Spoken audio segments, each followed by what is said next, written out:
જોઈ રહ્યા છો NN ન્યૂઝ. હું છું એન્કર અર્પિતા પટેલ. હવે જોઈએ અગત્યના સમાચાર.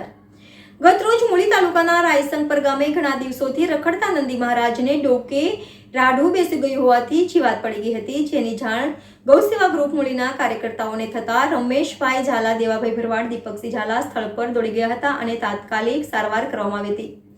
1 કલાક મહેનત કરીને જીવાતને બહાર કાઢી સારવાર કરી હતી. લંબી વાયરસના સમયથી ગૌસેવા ગ્રુપ મૂળી કાર્યરત થયું હતું, જે હાલ પણ અબોલ પશુઓની સારવાર કરવા આજુબાજુના 10 ગામોમાં પહોંચી અને સારવાર કરવામાં આવે છે.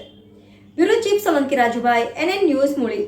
દર્શક મિત્રો, તમારી આસપાસ બની રહેલી અવનવી ઘટનાઓ વિશે જાણવા માટે NN ન્યૂઝને લાઇક કરો, શેર કરો, સબસ્ક્રાઇબ કરો અને બેલ આઇકન પ્રેસ કરો, જેથી આપને નોટિફિકેશન્સ મળતી રહે.